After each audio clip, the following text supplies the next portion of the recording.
Many of you have seen people of Indian origin in your country. How do you perceive them? And how do you perceive India? Many of you think of India as a country of poverty, slums, dirt, rapes, and caste system. And many of you got introduced to India through the famous movie Slumdog Millionaire. And then there are some of you who know India for its Bollywood and yoga. Well, it is not entirely your fault that you think this way, and there is no doubt that India does have its imperfections, but India is definitely not what we are shown in our countries. Like many of you, I was also a victim of the mainstream media in my country until I ended up living in India and started to keenly observe this country. And of course, to understand India and its mechanism, one really needs to have fine-tuned senses. Next time you see Indians in your country, remember that their country is being transformed into something like this. However, you are mostly shown only that. And of course, many of you were never told that for many years India has been one of the fastest growing major economies of the world. Are you worried that Indians are stealing your jobs in your countries? No, you are not fully informed. Perhaps you do not know that Indians are also providing thousands of jobs in your country, and they are doing it in different parts of the world. There are more than 800 Indian companies in the UK, which employ around 110,000 people. In the USA, Indians-owned firms employ more than 600,000 employees. Have you noticed that when the media in the West talks about rapes in India, they rarely talk about the rape rate statistics, and probably it is because India is nowhere close to the Western countries in rape rate. Yes, I'm aware that while talking about rape, one must consider things like underreporting, marital rape, homosexual rape, false filing, law of rape, conviction rates, and many other factors.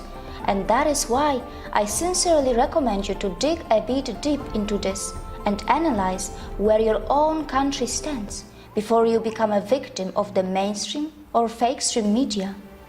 By the way, were you also told that the so-called developed countries do not only have a much higher rape rate, but also their citizens travel abroad to rape the citizens of poor countries? Europe, North America, Australia, New Zealand are some of the main sources of international child sex tourists who perform sex crimes in other countries. Were you also told that many Western women travel abroad to enjoy female sex tourism? And it is difficult to believe that the boys who are hired by these rich women are in some cases not underage. India has always been a multicultural society, and yes, in one way or another, discrimination may exist in India too. But wait, which country is crime-free? Is your country crime-free? Is there no discrimination in your country? India is a country where its minorities are allowed to thrive and grow in numbers and also in percentage. India is a country where many dharmic traditions like Jainism, Sikhism, Buddhism and Hinduism were born. And the people of India have even accommodated the ideologies and religions that did not originate from their own land. When I first heard of Indian caste system in my country through our media, it was not even mentioned that in India, not only the minorities, but also the members from those societies which are also known as low caste, end up becoming presidents, vice presidents, prime ministers, and chief ministers. Has the media in your country told you about this when they talked about Indian caste system to you? Has the media in your country also mentioned that India has already had a female president and a female prime minister? I know that in many so-called developed countries, many low-skilled immigrants from poor countries are purposely and temporarily brought to do low-class and dirty jobs. These poor people are kept in substandard conditions, and after the job is finished, they are sent back to their own countries. The developed countries make the most of their strong currencies and their own citizens shy away from doing small jobs? Well, these developed countries are so smart that they perform oppression on the humans that they import, and then later, very cleverly they dispose them. Can we call it exploitation too? Indians are extremely self-critical and they are genuinely concerned about their problems. They do have the intentions to fix their problems, and they do not shy away from talking loud against their democratically chosen governments. But you must remember that when Indians talk loud about their problems, it does not mean that they want to replace India for anything else. And it must be pointed out that Indian media has not really started ridiculing the Western countries yet, even though many Western countries love to present themselves as some kind of role models. These Western countries continue to forget that they can also easily be ridiculed for their wealth inequality, crimes, intolerance, rapes, poverty, and even hunger. Perhaps Indians are more interested in self-correction than ridiculing others. For sure, Indians know very well that tragedy is not a competition. Indians are not only providing jobs around the world, they are even feeding many hungry and poor outside India by their philanthropic work through their temples and gurudwaras. And very importantly, they are not expecting anyone to embrace Buddhism, Jainism, Sikhism, or Hinduism. There is no doubt that India does need to improve its modern waste management infrastructure, as many of its streets continue to look dirty, even though an average Indian produces far lesser waste than an average American or European.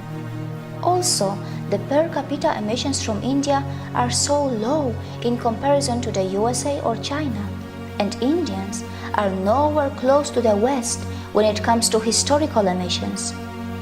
For all these years, you were told about the poor sanitation of India, but you were never told that Indians were also the pioneers in ancient sanitation system long before the Western countries got civilized. But of course, it shouldn't matter today. Even after 70 years of its independence, India is still not open defecation free. The government of India is running some massive scheme to build millions of toilets, and only time will tell if that is going to be enough or not.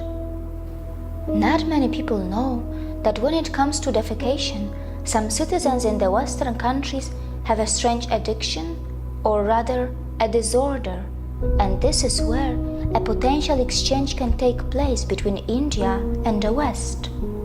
India can bring the latest sanitation system techniques from the West, and the West can benefit from the authentic yoga from India that can help those Western citizens who are suffering from such disorders or addictions. But of course, it can only happen if the Western societies are brave enough to address their embarrassing problems and not just sweep them under the rug, as it is very well known that such kind of disorders and addictions have been reflecting in the Western adult film industry as well. Not many people know that India has nuclear weapons, and it is said that India has the fourth strongest military in the world. But India does not believe in muscle flexing like China or the USA, and neither it believes in expansionism. And yes, India is not a world leader in everything. It's not a world leader in earning money by selling weapons. It stands nowhere when it comes to earning money by selling crude oil. However, its space agency ISRO does earn money by sending satellites in space for a very cheap price, fulfilling the satellite dreams of poor countries, and also by helping the advanced countries which want to save money. India is not a leader in the porn industry, and neither it is a top destination for sex tourism. Mostly, Indians are just very simple and kind-hearted people, and only some of them know that their land was the richest in the world for thousands of years, and it was gradually pushed into poverty as it was exploited, looted, and colonized by its invaders and colonizers.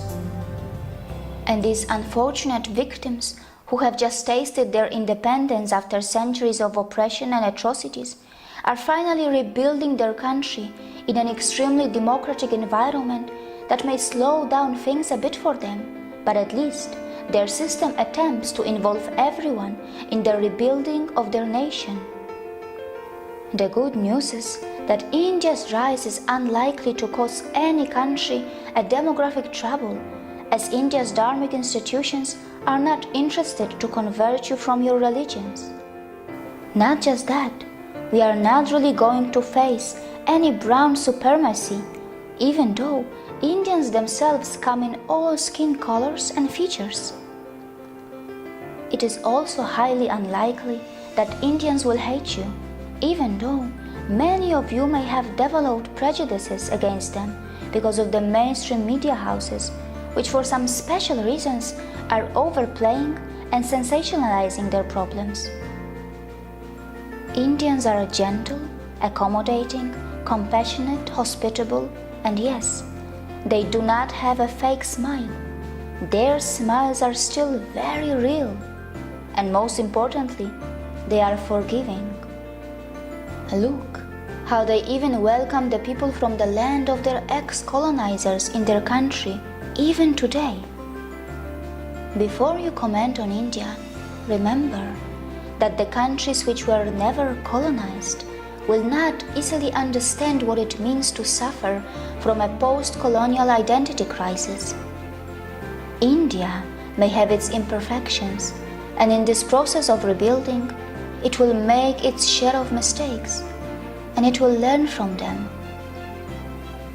Perhaps we also need to learn how to build a relation with Indians on equal terms, with mutual respect, without feeling superior or inferior, while focusing a bit more on ourselves to address our own embarrassing problems. See you again.